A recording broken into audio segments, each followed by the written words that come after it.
ప్రస్తుతానికి నేను కేవలం టాస్ మాత్రమే వేశా. టాస్ మాత్రమే వేశా.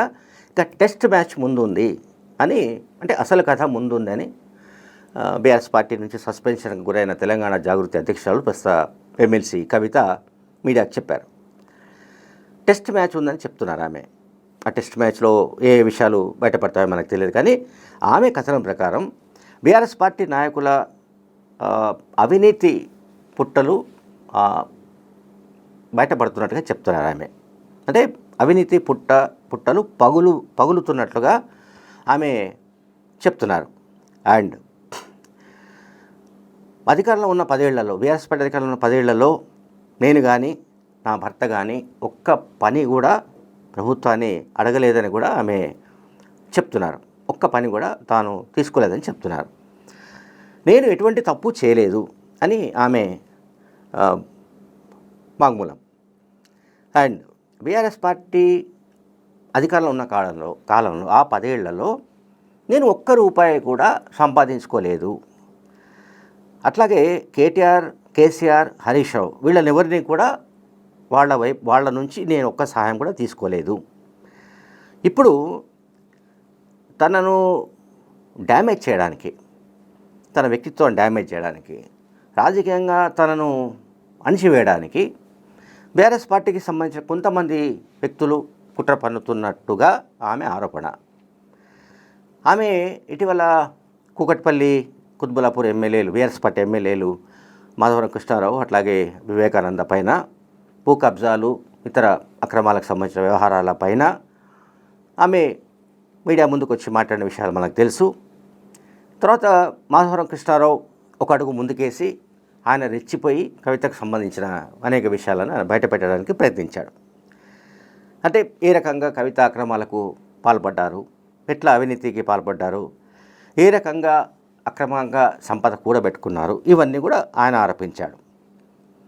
అయితే ఆమె ఇప్పుడు తాజాగా ఏం చెప్తుందంటే, ఎవరు కవిత ఐడిపిఎల్ దగ్గర భూముల ఆక్రమణకు సంబంధించి తనకు కానీ తన భర్త అనిల్కు కానీ ఎటువంటి సంబంధం లేదని ఆమె అన్నారు. అండ్ మాధవరావు కృష్ణారావు వెనుక ఎవరో ఉన్నట్టుగా కూడా ఆమె చెప్తున్నారు. బహుశా మరి ఆమె అనుమానం ఏంటో మనకు తెలియదు. కేటీఆర్ ఏమైనా ఉన్నాడేమో అనే అనుమానాలు మనకు కలుగుతున్నాయి ఆమె వ్యాఖ్యల్ని బట్టి. ఎందుకంటే నేను ఇదివరకు కూడా ఇటువంటి వీడియో చేసినప్పుడు చెప్పాను స్పష్టంగా, మాధవరం కృష్ణారావు కానీ మరొకరు కానీ ఎవరైనా సరే ఆ పార్టీకి సంబంధించిన వాళ్ళు పార్టీ అధ్యక్షుడు మాజీ ముఖ్యమంత్రి కేసీఆర్ కూతురు పైన నేరుగా అటాక్ చేయడం అనేది అంత సులభం కాదు. అంటిల్ అన్లెస్ అది కేటీఆర్ ఆమోదం ఉండాలి, కేసీఆర్కు తెలిసి ఉండాలి, లేకపోతే జరిగే అవకాశం లేదు. అండ్ ఇప్పుడు తాజాగా కవిత మరికొన్ని ఆరోపణలు గుప్పించారు.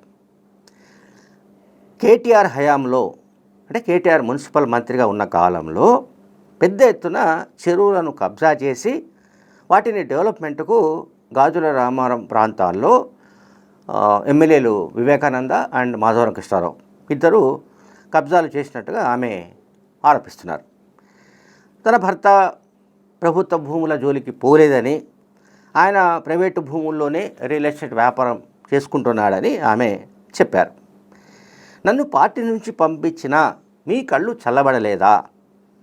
బీఆర్ఎస్ అవినీతికి కిటికీలు తెరిచింది అని కూడా ఆమె అన్నారు. బీఆర్ఎస్ హయాంలో చాలా తప్పిదాలు జరిగాయి, అవి నా దృష్టికి ఇప్పుడిప్పుడే వస్తున్నాయి అని చెప్పారు. ఆమె మాట్లాడిన మొత్తంలో ఇంకొక సెన్సేషన్ స్టేట్మెంట్ కూడా ఉంది. నేను ఏదో ఒక రోజు రాష్ట్రానికి ముఖ్యమంత్రి అవుతా. తెలంగాణకు ముఖ్యమంత్రి అయ్యేవాళ్ళు కాంగ్రెస్లో 1 డజన్ మంది ఉన్నారు, బీజేపీలో 3-4 ఉన్నారు, అండ్ బీఆర్ఎస్లో కూడా 4 ఉన్నారు. ఇప్పుడు కవిత కూడా ఈ ముఖ్యమంత్రి రేస్లో ఉన్నట్టుగా కనబడుతోంది. ఆమె స్టేట్మెంట్ ప్రకారమే నేను ఏదో ఒక రోజు తెలంగాణ ముఖ్యమంత్రి అవుతా. ఆమె ఎట్లా అవుతారో తెలియదు. మరి ఏదో ఒక పార్టీ నుంచి ఆమెకంటే ఇప్పుడు ఒక నియోజకవర్గమే లేదు. ఆమె ఒక అసెంబ్లీ కాన్స్టిట్యున్సీ ఉండాలి, అక్కడి నుంచి గెలవాలి, తన రాజకీయ శక్తి సామర్థ్యాలు ఏమిటో నిరూపించుకోవాలి, తనకున్న రాజకీయ నాయకత్వ ప్రతిభను ప్రదర్శించాలి, చాణక్యం ఉండాలి, చాకచక్యం ఉండాలి, ఇవన్నీ చాలా విషయాలు ఉండాలి. అంత ఈజీ కాదు. ముఖ్యమంత్రి పదవి వరించడం రావడం అంటే అంత ఈజీ కాదు.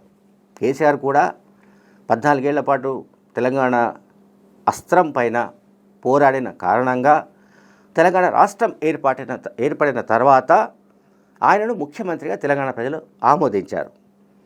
సో నౌ కవితకు సంబంధించిన ట్రాక్ రికార్డ్ ఏమిటి?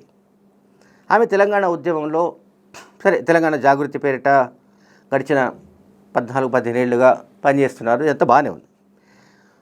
బట్ అంత మాత్రం చేత ఆమె ముఖ్యమంత్రి అభ్యర్థి అవుతారని రాజకీయ నాయకులు కానీ రాజకీయ విశ్లేషకులు కానీ ఎవరు అనుకోవడం లేదు. ఇప్పుడు ఆమె బీజేపీ శాసనసభాపక్ష నాయకుడు Eleti Maheshwar Reddy and BRS MLA Madhavaram కృష్ణారావుకు లీగల్ నోటీసులు ఇచ్చారు. ఈ లీగల్ నోటీసులు ఏంటంటే వారం రోజుల్లో తనకు క్షమాపణలు చెప్పాలి, లేకపోతే నేను కోర్టుకు ఈడుస్తా, అంటే పరువు నష్టం దావా వేస్తానని ఆమె చెప్తున్నారు. అంటే ఆమె గురించి బీజేపీ మహేశ్వర్ రెడ్డి కానీ అట్లాగే బీఆర్ఎస్ ఎమ్మెల్యే కృష్ణారావు కానీ ఆమె లిక్కర్ స్కామ్ గురించి లేకపోతే అక్రమ సంపాదన గురించి ఇతర చాలా విషయాలు మాట్లాడారు వాళ్ళు. కనుక వాటన్నిటికి సంబంధించి తక్షణం వాళ్ళిద్దరూ క్షమాపణలు చెప్పాలి, లేకపోతే నేను కోర్టుకు ఈడుస్తాను వాళ్ళిద్దరిని అని ఆమె ఒక మీడియాలో చెప్పారు. సో ఇప్పుడు ఆమె లీగల్ నోటీసులు ఇచ్చినంత మాత్రాన ఏమవుతుంది? ఇదొక క్వశ్చన్ మార్క్. ఇప్పుడు చాలా సందర్భాల్లో రాజకీయ నాయకులు ప్రత్యర్థులపైన రకరకాల విమర్శలు చేస్తూ వస్తుంటారు, మనందరికీ తెలుసు. ఆరోపణలు గుప్పిస్తుంటారు, అది కూడా తెలుసు. అయితే ఆరోపణలు గుప్పించినంత మాత్రాన వాటికి ఆధారాలతో కూడిన ఆ రకమైన ఆరోపణలు చేసే అవకాశం ఉంది. ఆరోపణే, ఎలిగేషన్ అంటాం మనం. సో ఆమె సరే బేస్లెస్ ఆరోపణలు చేశారా, నిజానికి ఇంకేమైనా వాళ్ళ దగ్గర డాక్యుమెంట్స్ ఏమైనా ఆధారాలు ఏమైనా ఉన్నాయా, లేకుండానే వాళ్ళు కవిత గురించి, కవిత భర్త గురించి, కవిత కుటుంబ సభ్యుల గురించి అటు నిజామాబాద్లో ఇక్కడ హైదరాబాద్లో ఏ రకంగా వాళ్ళు దోచుకున్నారు, ఏ రకంగా సంపదను కూడబెట్టుకున్నారు, ఇవన్నీ కూడా వచ్చే అవకాశాలు లేవు. అందువల్ల ఎంతో కొంత ఇందులో నిజముందని నమ్మేవాళ్ళు చాలామంది ఉన్నారు. అంటే గతంలో కొన్ని ఛానళ్లలో ఆమె ప్రదర్శించిన